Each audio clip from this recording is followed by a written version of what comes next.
Contando con planta hidroeléctrica propia, San Rafael fue la primera fábrica de papel en México totalmente electrificada. Rueda y cae por las faldas del Iztaccíhuatl el agua que proviene de los deshielos y cuya fuerza de precipitación y caída constituyen la energía eléctrica complementada con otras dos plantas generadoras en los estados de Veracruz y Puebla. La industria papelera de San Rafael contaba con el apoyo presidencial para utilizar libremente los recursos hidráulicos y forestales de los montes cercanos al pueblo dentro de la Sierra Nevada.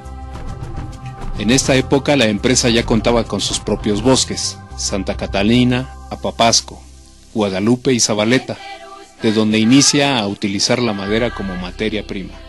La construcción de la fábrica en una ladera posibilitó el transporte de la materia prima por la gravedad de un departamento a otro.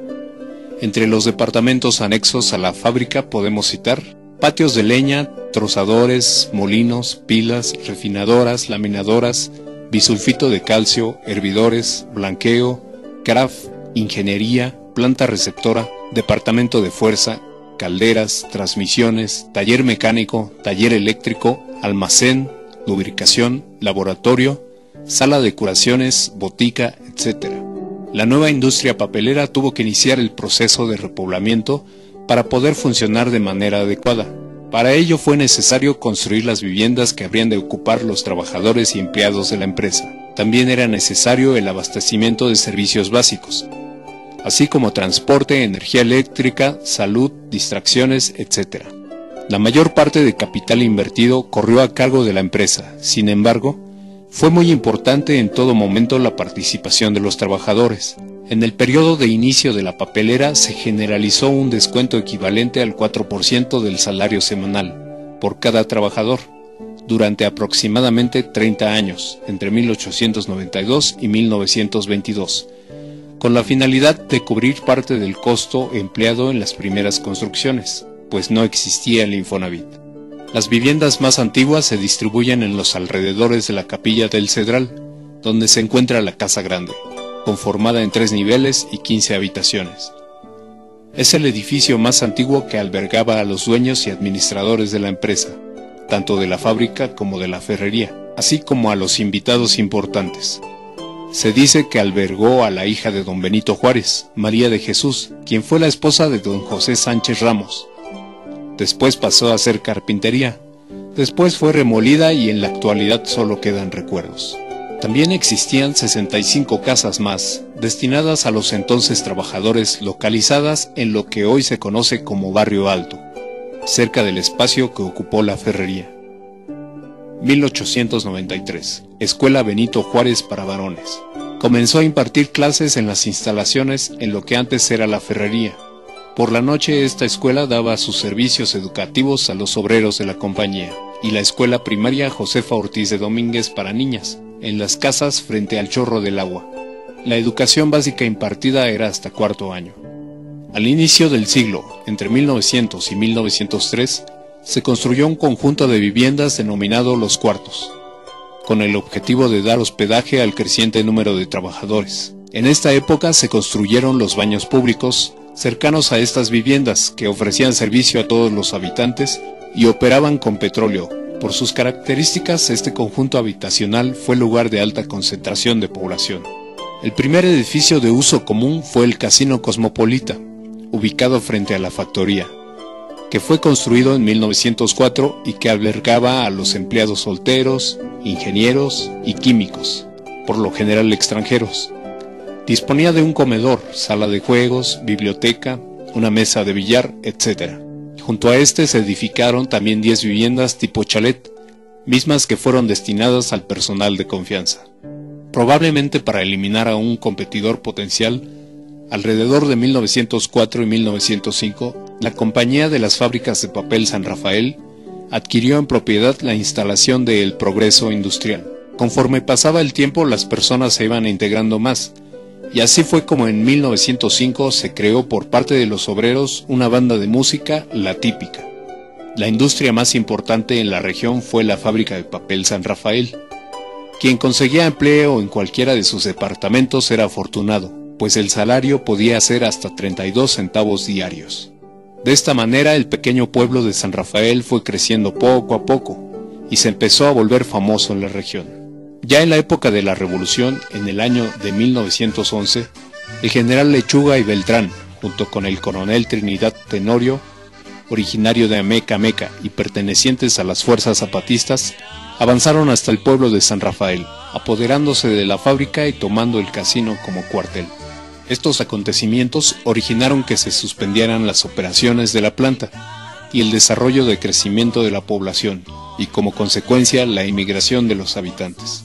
Los zapatistas se apoderaron de los instrumentos de la banda de música recientemente integrada, los cuales habían sido adquiridos por la compañía con la finalidad de obligar a los músicos a acompañar al general Zapata en las comidas, corridas de toros, jaripeos, bailes, etc. La época fue sumamente crítica, y San Rafael no fue la excepción.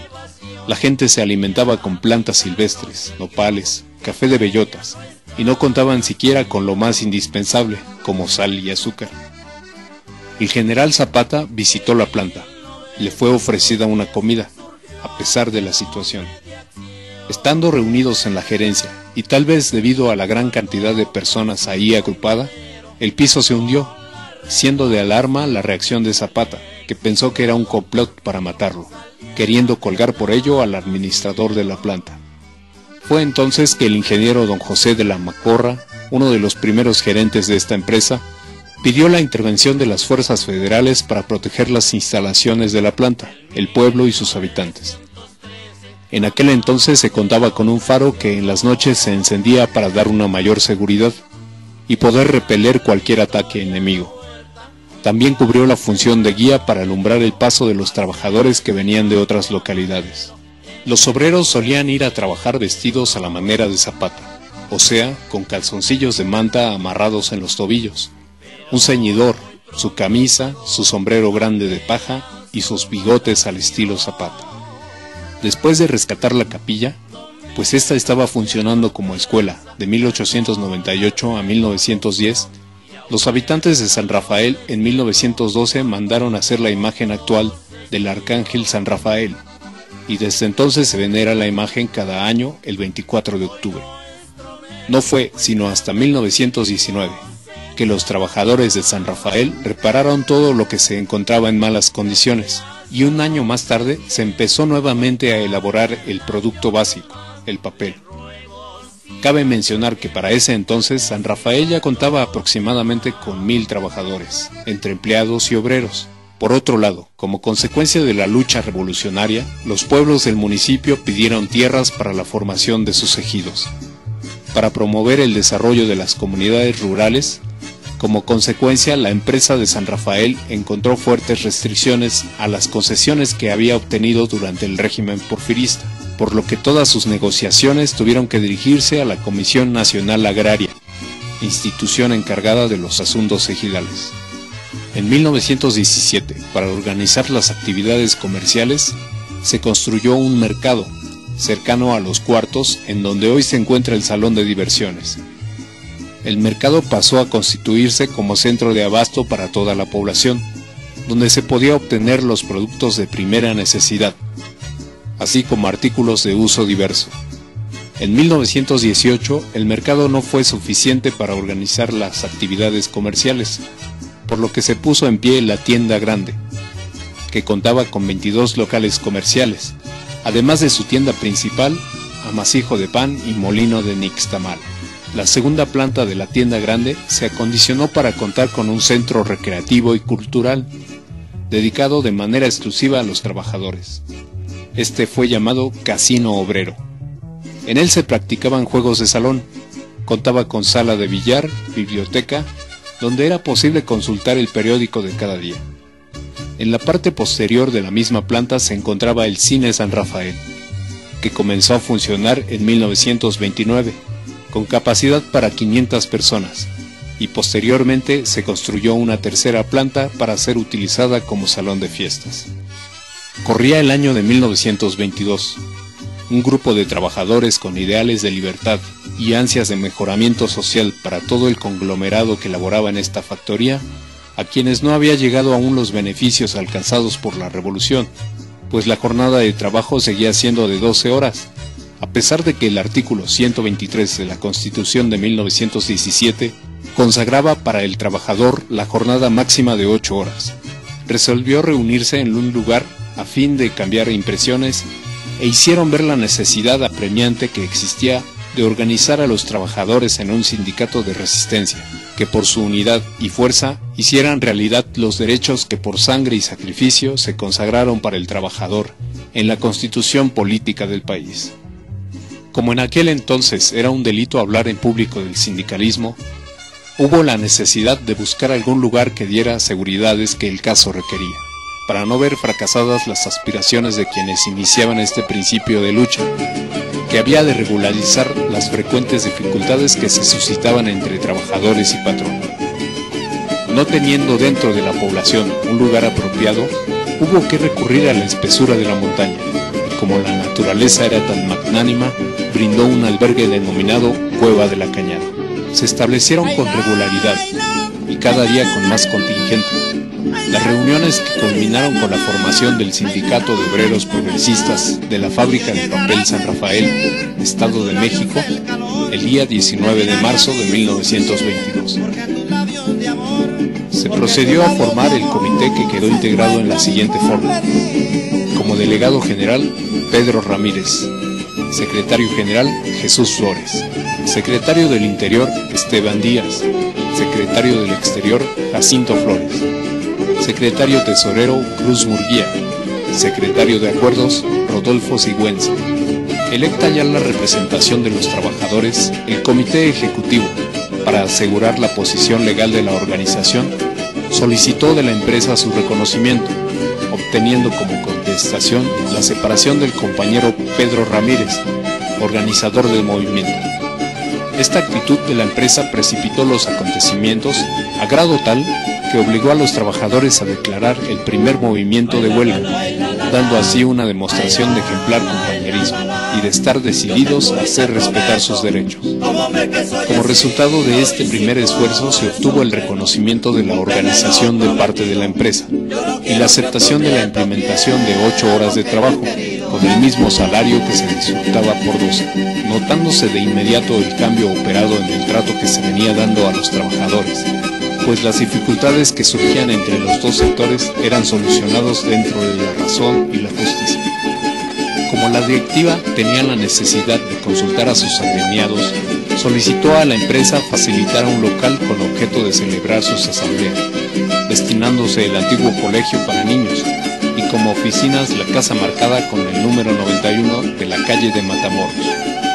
El crecimiento de la población motivó a los trabajadores, a través del sindicato, organizar una nueva fase de espacios urbanos. Para ello fue necesario llegar a un acuerdo con la Comisión Nacional Agraria, y en esa forma adquirieron el territorio requerido.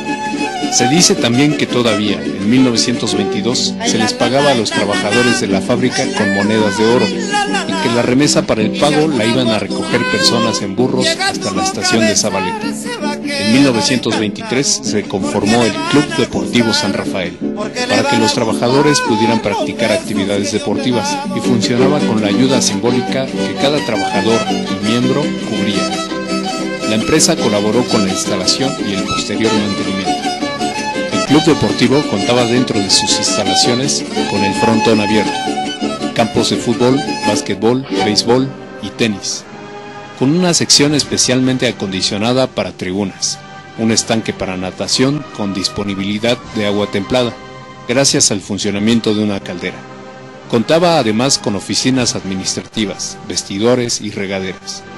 Los esfuerzos de la organización no solamente se concentraron a resolver los problemas internos de trabajo, sino constituyeron especial atención todos aquellos de carácter social y cultural, figurando entre ellos el deporte, la educación, y que se formara nuevamente la banda de música, para el esparcimiento espiritual de las familias de los trabajadores y pueblo en general, la cual debutó en el kiosco construido para tal efecto en el año de 1925, bajo la dirección del extinto profesor Felipe Rojas, el Borrego.